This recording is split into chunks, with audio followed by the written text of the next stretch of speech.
សួស្តីបងប្អូនទាំងអស់គ្នាថ្ងៃនេះយើងទៅលេងនៅឧទ្យានជាតិអប៉ូឡូនីទាំងអស់គ្នាទីកន្លែងនេះមិនមែនគ្រាន់តែជាឧទ្យានជាតិធម្មតាទេប៉ុន្តែវាគឺជាទីក្រុងបុរាណដែលបានឈរជើងនៅលើច្រាំងថ្មចោទនេះអស់រយៈពេលជាង2500ឆ្នាំមកហើយ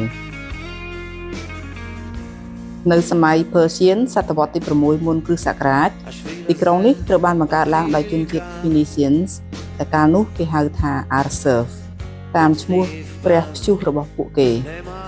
បានប្រើទីកន្លែងនេះជាកន្លែងនេសាទខ្យងដើម្បីយកទៅធ្វើល័ខពណ៌ស្វាយដ៏មានតម្លៃតមកនៅសម័យក្រិកនិងរ៉ូម៉ាំងសតវត្សទី4ទៅទី1មុនគ្រិស្តសករាជ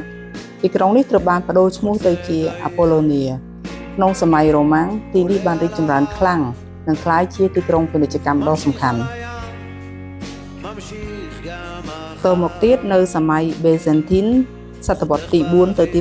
7ទីក្រុងនេះគឺជាមជ្ឈមណ្ឌលឧស្សាហកម្មកញ្ចក់ដ៏ល្បីល្បាញបំផុតមួយបន្តមកសម័យអារ៉ាប់ដំបូងនៅសតវត្សទី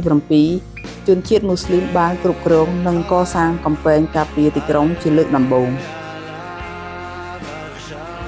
ហើយនៅសម័យ Crusader នៅឆ្នាំ1101ពួក Crusader បានវាយដណ្ដើមយកទីក្រុងនេះនៅឆ្នាំ1241 Crusader បានកសាងបន្ទាយដ៏រឹងមាំមួយសាងសង់ឡើងនៅប៉ែកខាងជើងទីក្រុងឥឡូវនេះខ្ញុំកំពុងឈរនៅចំណុចខ្ពស់បំផុតនៃទីក្រុងបុរាណនេះគឺបន្ទាយ Crusader ដែលបានកសាងឡើងក្នុងឆ្នាំ1241បន្ទាយនេះមិនមែនមានតែជញ្ជាំងថ្មធម្មតាទេប៉ុន្តែវាមានប្រព័ន្ធការពារខ្លួនដល់ទៅ3ជាន់យ៉ាងស្មុគស្មាញបន្ទាយនេះត្រូវបានការពារដោយលេនឋានស្ងួតដែលមានទទឹង30ម៉ែត្រនិងជម្រៅដល់ទៅ14ម៉ែត្រការចូលទៅក្នុងបន្ទាយគឺត្រូវឆ្លងកាត់ស្ពានឈើមួយដែលនៅពីលើលេនឋាននេះរឿងរ៉ាវដែលរន្ធត់បំផុតគឺនៅឆ្នាំ1265នៅពេលដែលស៊ុលតង់បាយបានៃពួកម៉ាំលូកបានឡោមព័ទ្ធបន្ទាយនេះអស់រយៈពេល40ថ្ងៃពួក Crusader បានប្រើគ្រាប់ថ្មជាង2200គ្រាប់ដើម្បីបាញ់តបតប៉ុន្តែ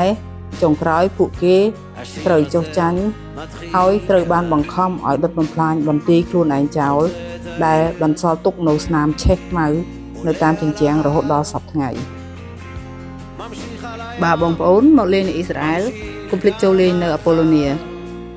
ហើយបើបងប្អូនចូលចិត្តវីដេអូនេះសូមជួយចុច like និង share ជួបគ្នានៅវីដេអូក្រោយៗទៀតអរគុណច្រើនיוצא לאור אל חיים חדשים